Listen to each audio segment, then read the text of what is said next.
Movie की starting में हम गॉर्डन को देखते हैं जो एमी और किम के फादर थे। वो उन्हें कुछ बता रहे थे। कहते हैं कि किस तरीके से एक आदमी पूरी जिंदगी किसी और के साथ बिता नहीं सकता और इसी वजह से मैं तुम्हारी मॉम को डिवोर्स दे रहा हूँ। वो कहते हैं कि तुम लोग भी किसी एक आदमी के साथ पूरी जिंदगी मत बिताना, तो तुम्हारा दिल तोड़ देंगे। और इसके बाद नेक्स्ट सीन में हम देखते हैं कि 23 इयर्स गुजर चुके हैं। एमी एक लड़के के साथ इंटीमेट होती है। उसे इन सब चीजों से कुछ भी फर्क नहीं पड़ता। वो बहुत सारे लड़कों के साथ नाइट स्पेंड करती है और सिर्फ मजे करती है। ये सब चीजें उसके लिए सिर्फ एक जॉब बन गई थी। वो एक लड़के से मिलती है जिसका नाम था स्टीवन। वो लड़का उसे पसंद आता है। फिर हम देखते हैं कि मॉर्निंग हो गई थी। एमी जब आंखें खोलती है तो वहां पर अपने फ्रेंड के घर पर थी। उसे पता चलता है कि उसे बहुत लेट हो चुका था, इसलिए वहां से वो जाने लगती है। उसका फ्रेंड उसे कहता है कि हम सैटरडे को मिलते हैं, उसकी आंटी घर पर नहीं होगी। वो एमी के साथ डेट पर जाना चाहता था। एमी फिर वहां से चली जाती है। वो अपने बोट में आके घर आने के बाद वो ऑफिस के वहां पर उसकी फ्रेंड से पूछती है कि कल रात कैसी थी। फ्रेंड कहती है कि कल रात मुझे एक लड़का इंस्टाग्राम पर मिला था,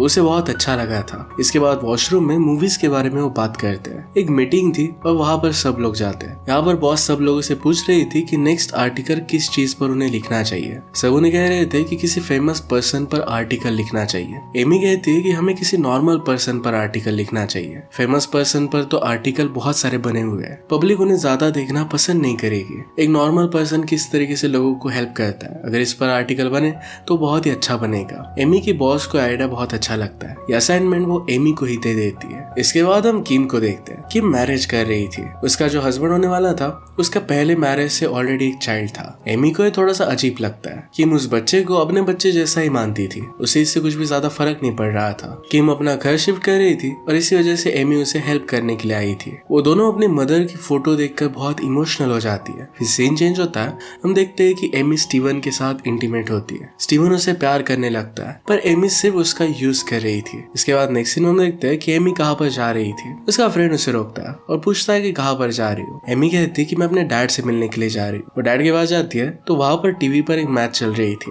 वो दोनों बात करने लग गए पर दोनों में बहस हो जाती है। उसके डैड बहुत गुस्सा हो जाते हैं। एमी पहले अपने डैड को शांत करवाती है। उसके डैड गॉर्डन की तबीयत अब काफी समय से खराब थी। डॉक्टर्स ने उन्हें बता दिया था कि अब उनके पास जीने के लिए बहुत ही कम समय बचा हुआ है। इसके बाद नेक्स्ट सीन हम देखते हैं कि अपने बॉस के कहने पर एमी एक बहुत ही अच्छे डॉक्टर जिसका नाम था एरन इनका इंटरव्यू लेने के लिए जाती है। वहाँ एरन का एक फ्रेंड आ जाता है जो एक बहुत बड़ा फुटबॉल प्लेयर था। एरन उससे कहता है कि कुछ समय बाद आना। इसके बाद एरन एमी से स्पोर्ट्स के बारे में बात करता है। एमी को स्पोर्ट्स तो उतना पसंद नहीं था पर फिर भी वो झूठ कहती है कि मुझे ब्लैक पर्सन भी बहुत अच्छे लगते हैं। एरन उससे कहता है कि तुम्हारे किसी फ्रेंड की मुझे फोटो दिखाओ जो ब्लैक है। इस पर वो कुछ भी दिखा नहीं पाती। इंटरव्यू फिर वो खत्म कर देती है। इसके बाद हम देखते हैं कि एमी स्टीफन के साथ मूवी देखने के लिए आई थी। वहां पर स्टीवन और एक आदमी के बीच में थोड़ी सी फाइट हो गई। एमी उठकर फिर पॉपकॉर्न लेने के लिए चली जाती है। एमी का फोन स्टीवन के पास ही रह गया था। जब वो वापस आती है तो स्टीवन उस पर बहुत ज्यादा गुस्सा था। एमी के फोन पर किसी और आदमी का मैसेज आया था। स्टीवन समझ चुका था कि एमी उसे धोखा दे रही है। इसके बारे में एमी से पूछता है कि लड़का है कौन। इस पर उन दोनों में फाइट हो गई। स्टीवन उससे कहता है कि वो तुमसे शादी के लिए पूछने वाला था पर तुम एक अच्छी लड़की नहीं हो। एमी को इन सब बातों से कुछ भी फर्क नहीं पड़ता।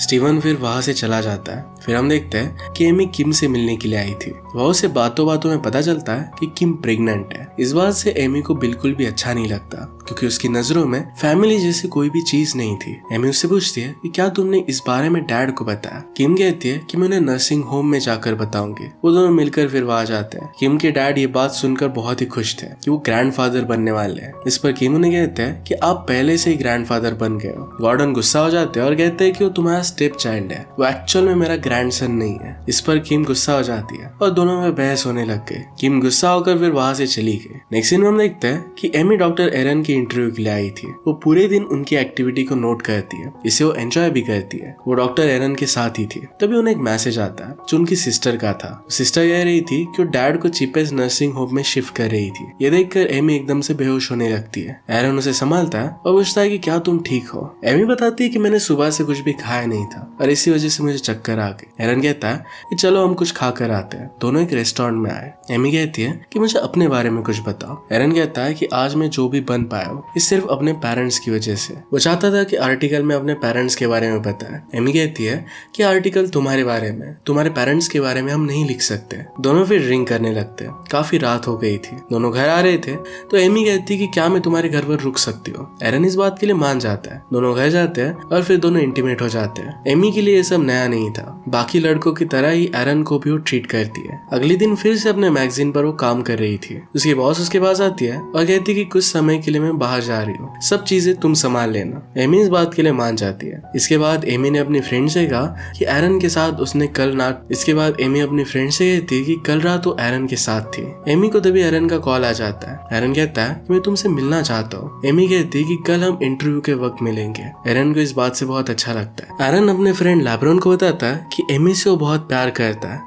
दोनों फिर कुछ समय तक बातें करते हैं। अगले दिन एमी इंटरव्यू के लिए एरन के पास आती है। वो सर्जरी देखकर कहती है कि सब बहुत डिस्गस्टिंग है। एरन एमी को समझ लेता है। इसके बाद वो एमी से कहता है कि मैं तुमसे बहुत प्यार करता हूँ। एमी कहती है कि मेरे लाइफ में कुछ गोल्स है और इन्हें मैं पहले कंप्लीट करना चाहती हूँ। एक्चुअल में ऐसा कुछ भी नहीं था। एमी को फिर तभी कॉल आ जाता है। उसे पता चलता है कि उसके डैड का एक्सीडेंट हो गया। एमी के साथ एरन भी जाता है क्योंकि वो भी एक डॉक्टर था। एमी के डैड को गहरी चोट आई थी। एरन कहता है कि आपको स्टिचेस की जरूरत पड़ेगी। वो इसके लिए मना करते हैं। एमी उन्हें समझाती है और फिर एरन उन्हें स्टिचेस लगाता है। एरन एमी के डैड का ख्याल रखता है। इससे एमी को भी एरन जरा अच्छा लगता है। एमी फिर एरन को उसकी हेल्प करने के लिए थैंक यू कहती है। दोनों एक दूसरे को किस करते हैं। अगले दिन एमी किम के साथ जा रही थी। रास्ते में एमी बताती है कि एरन को पसंद करती है। वो फिर किम को ड्रिंक करने के लिए बुलाती है। किम इसके लिए मना कर देती है। इसके बाद हम देखते हैं कि एमी एरन के साथ बास्केटबॉल का मैच देखने के लिए आई थी। ये टीम एरन की फेवरेट टीम थी। एरन ने उस टीम के एक मेंबर का इलाज भी किया था। मैच चल रही थी तभी एक लड़की एरन के पास आती है और उसे अपने साथ चलने के लिए कहती है। इसके बाद लैब्रॉन फिर एरन के प्लेस पर आकर बैठ जाता है। लैब्रॉन एमी से कहता है कि तुम्हारा इंटेंशन क्या है। एमी इस बात को कुछ समझ नहीं पाती। लैब्रॉन कहता है कि एरन को लेकर तुम्हारा फ्यूचर प्लान क्या है। एमी कहती कि फ्यूचर को लेकर मैंने अभी तक ज्यादा सोचा नहीं है। लैब्रॉन ने कहा प्लीज एरन को हर्ट मत करना। इसके बाद हम देखते हैं कि एरन और एमी एक दूसरे के साथ बहुत अच्छे से टाइम स्पेंड करने लगते हैं। एक दूसरे को अच्छी तरीके से जानने लगते हैं। एमी के डैड एरन को भी पसंद करने लग गए थे। वो कभी भी जल्दी किसी पर भी भरोसा नहीं करते थे, पर फिर भी एरन उन्हें अच्छा लगता है। एमी और एरन एक दूसरे को बहुत लाइक करने लग गए थे। वो हमेशा ज्यादातर साथ ही रहते थे। इसके बाद हम देखते हैं कि एरन और लैब्रॉन बास्केटबॉल खेल रहे थे। खेलते समय लैब्रॉन एमी के बारे में उससे पूछता है। एरन कहता है कि बहुत ही अच्छी लड़की है। लैब्रॉन कहता है क्या कभी तुमने सोचा है कि तुम्हारी कार, कैश, इन सब चीजों की वजह से वो तुम्हारे साथ है, आगे चलकर वो तुम्हारा दिल तोड़ सकती है। एरन कहता है कि वो ऐसी लड़की नहीं है, हम दोनों हमेशा साथ रहेंगे। इसके बाद वो गोल कर फिर वहां से चला जाता है। नेक्स्ट सीन हम देखते हैं कि एमी अपने डैड के साथ थी। डैड उससे पूछते हैं कि तुम्हारा काम कैसे चल रहा है। एमी कहती है कि बहुत अच्छा जा रहा है। एमी ने कहा कि एरन एक बहुत ही अच्छा लड़का है। डैड पूछते हैं तुम्हें कहना क्या चाहती हो। एमी कहती है कि मैं एरन से प्यार करती हूँ। इस पर उसके डैड उससे कहते हैं कि मैंने तुमसे कहा था कि कभी किसी एक इंसान के साथ तुम पूरी जिंदगी नहीं बिता सकती। एमी कहती है कि वो एक बहुत ही अच्छा लड़का है, क्या आप नहीं चाहते कि मैं खुश रहूं। डैड कहते हैं कि मैं सिर्फ डरता हूँ कि आगे जाकर वो तुम्हारा दिल तोड़ देगा। एमी फिर अपने डैड को बाय कहकर वहां से चली जाती है। इसके बाद हम देखते हैं कि एमी की सिस्टर ने पार्टी रखी थी। यहाँ पर एमी अपने साथ एरन को भी लेकर आती है। वो दोनों किम के घर पहुंचते हैं। किम को देखकर एमी खुश हो जाती है और उसे कांग्रेचुलेशन कहती है। वो एरन सबसे बात करता है। एरन कहता है कि एक सर्जन है और एक अच्छा एथलीट भी है। इस बात से सब लोग बहुत शौक हो जाते हैं। सब लोगों को बहुत अच्छा लगता है। एक फ्रेंड उसे पूछता है कि एमी से तुम्हारी मुलाकात कैसी हुई थी। वो कहता है कि हम दोनों वर्क के सिलसिले में मिले थे। सब कहते हैं कि तुम दोनों की जोड़ी बहुत अच्छी है। उन दोनों की जोड़ी की बात सुनकर एमी जरा कॉन्शियस हो जाती है। उसकी सिस्टर फिर उसे काम डाउन कहती है। तभी वहां पर किम का स्टेप्सन आता है। कहता है कि मुझे जल्दी बेबी से मिलना है। ये सब सुनकर एमी को बहुत अजीब लगता है। वो अभी तक एक अच्छी फैमिली क्या होती है इसके बारे में जान नहीं पाई थी। सब लोग एक जगह पर बैठे हुए थे, अपने अपने बारे में कह रहे थे। एमी की बारी आती है। एमी कहती है कि मैं एरन से बहुत प्यार करती हूँ, वो मेरे लिए बहुत ही अच्छा लड़का है। इसके बाद नेक्स्ट सीन में हम देखते हैं कि अपने ऑफिस में वो काम कर रही थी। तभी उसे किम का कॉल आता है। उसे कहती है क्या तुम अभी यहाँ पर आ सकती हो। एमी कहती है कि मैं काम कर रही हूँ। किम ने कहा कि हमारे डैड की डेथ हो गई है, जल्दी से आ जाओ। एमी ये सुनकर साइलेंट हो जाती है। इसके बाद एमी और एरन साथ में मिलकर फ्यूनरल पर आते हैं। एमी सबको फ्यूनरल पर आने के लिए थैंक यू कहती है। एमी सबको अपने डैड के बारे में बताने लग जाती है। वो कहती है कि वो अच्छे नहीं थे क्योंकि वो हमें छोड़कर चले गए। वो काफी दुखी थी और रोने लग गई। वो कहती है कि वो काफी समय से बीमार थे, पर वो मेरे लिए सबसे प्यारे थे। हमेशा उन्होंने मुझे बहुत इंपॉर्टेंस दी थी। वो मेरे फेवरेट थे। वो सबको थैंक यू कहती है और इसके बाद किम के साथ वो बात कर रही थी। एमी ने कुछ अजीब चीजें कही थी और इसी वजह से बातों बातों में किम के साथ उसका झगड़ा हो जाता है। किम एमी से नाराज होकर वहां से चली जाती है। एरन एमी को सहारा देता है, कहता है कि क्या तुम ठीक हो। वो एमी को आई लव यू कहता है। एमी इस प्यार से भी गुस्सा हो जाती है, कहती कि इन सब बातों का समय नहीं है। वो दोनों फिर वहां से चले जाते हैं। अगले दिन वो ऑफिस में थी। वहां पर उसकी बॉस आती है, कहती कि काम कैसे चल रहा है। एमी कहती कि सब कुछ ठीक है। बॉस ने कहा कि अब तुम किसी न्यू प्रोजेक्ट पर काम कर सकती हो। एरन के साथ जो इंटरव्यू होने वाला था, ये आइडिया उसे अब अच्छा नहीं लग रहा था, तो उसे न्यू असाइनमेंट देकर वो वहां से चली जाती है। इसके बाद नेक्स्ट सीन में देखते हैं कि एमी एरन के एक फंक्शन में जाने वाली थी और इसके लिए रेडी हो रही थी। एरन को आज अवार्ड मिलने वाला था। एमी रेडी हो गई, पर फंक्शन के हिसाब से उसने जरा छोटे कपड़े पहने थे। एरन कहता है कि तुम वैसे भी अच्छी लग रही हो। वो दोनों फिर पार्टी में जाते हैं। सब लोग एरन को कांग्रेचुलेट कहते हैं। थोड़े समय बाद फंक्शन स्टार्ट हुआ। एंकर कहता है कि डॉक्टर एरन ने काफी लोगों की मदद की है, वो एक बहुत ही हम्बल मैन है। इसके बाद उसे स्टेज पर बुलाया जाता है। अपना अवार्ड लेने के लिए एरन वहां पर चला गया। तभी एमी को बॉस का कॉल आ गया। ये काफी अर्जेंट कॉल था। ना चाहते हुए भी एमी को फंक्शन से बाहर जाना पड़ता है। फंक्शन खत्म होने के बाद एरन देखता है कि एमी बाहर स्मोक कर रही है। उसे कहता है कि मेरे लिए फंक्शन इंपॉर्टेंट था, ये फंक्शन छोड़कर तुम यहाँ पर क्या कर रही हो। एमी कहती है कि मुझे एक इंपॉर्टेंट कॉल आया था, इस वजह से मुझे बाहर आना पड़ा। दोनों के बीच में इस बात की वजह से लड़ाई हो जाती है। घर आने के बाद भी दोनों झगड़ ही रहे थे। अगले दिन एरन की एक बहुत ही इंपॉर्टेंट सर्जरी थी।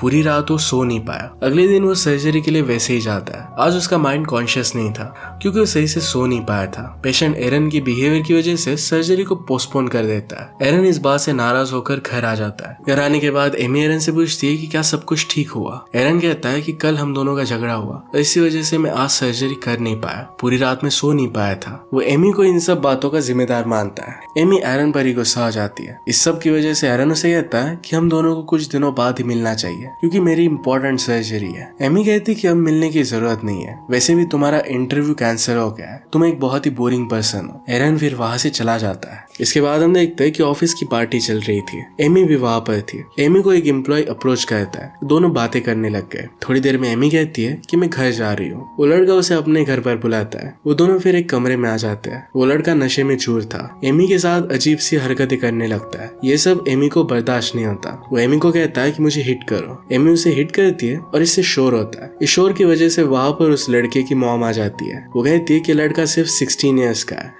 इस बात से एमी भी शॉक हो जाती है क्योंकि उसे नहीं लगा था कि वो 16 ईयर्स का होगा। इसके बाद हम देखते हैं कि एमी अपने बॉस के साथ ऑफिस में थी। बॉस उसे कहती है कि कल तुमने जो भी किया था इस सब लोगों को पता चल चुका है। तुमने डॉक्टर एरन के साथ जो प्रोजेक्ट किया था उतना खराब नहीं था, पर मुझे पता नहीं था कि तुम एक ऐसी लड़की निकलोगी। एमी इस बात से नाराज हो जाती है। सारे एम्प्लॉयज उसे ट्रोल करते हैं। इस वजह से एमी को जॉब से निकाल दिया जाता है। जॉब छूटने के बाद एमी काफी निराश थी। दूसरी तरफ एरन भी एमी के जाने की वजह से काफी परेशान था। तो अपने काम पर भी ज्यादा अच्छे से ध्यान नहीं दे पा रहा था। वो उस आदमी की अच्छे से सर्जरी करता है और इससे वो जरा खुश था। उसे एमी की याद आती है। वो फिर पेशेंट को रिलैक्स रहने के लिए कहकर घर आ जाता है। सोफे पर बैठकर वो टीवी देख रहा था। इतने में उसे कॉल आता है। एक कॉल लैब्रोम का था। लैब्रोम उसे बताता है कि मेरा एक्सीडेंट हो गया है, जल्दी से यहाँ पर आ जाओ। एरन भागते हुए लैब्रोन के पास आया। वो देखता है कि लैब्रोन ठीक था, उसे कुछ भी हुआ नहीं था। लैब्रोन ने नोटिस किया था कि एरन बहुत ही सैड रह रहा है और उससे वो देखा नहीं जा रहा था। इसी वजह से सारे फ्रेंड्स को उसने बुला लिया था ताकि वो एरन को चिल कर सके।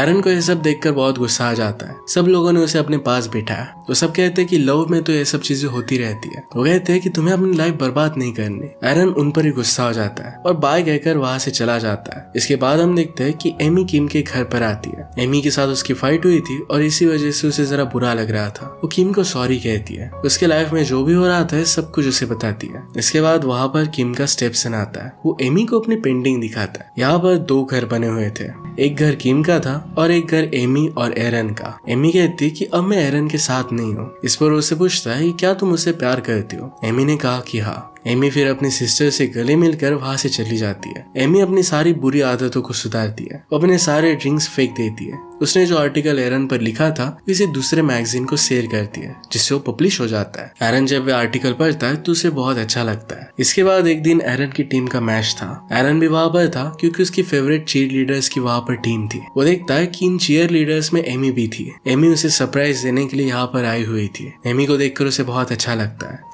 उसे कहता है कि तुम बहुत ही अच्छा डांस कर रही हो। एमी फिर उसे अपने दिल की बात सब कुछ बता देती है कि उससे ही प्यार करती है और उसके बिना नहीं रह सकती है। एरन भी कहता है कि वो भी उसे बहुत प्यार करता है। इसके बाद दोनों साथ में रहने का डिसाइड कर लेते हैं। इसी हैप्पी मोमेंट पर मूवी एंड हो जाती है। अगर आपको एक्सप्लेनेशन अच्छा लगता है तो प्लीज लाइक और कमेंट जरूर कर दीजिएगा। मैं बहुत सारी मूवीज लेकर आते रहता हूँ, तो प्लीज चैनल को सब्सक्राइब कर दीजिए और बेल नोटिफिकेशन आइकन दबाना मत भूलिएगा। हम फिर से मिलेंगे और इन के साथ, तब तक के लिए थैंक यू और आप अपने आप का ख्याल रखिए।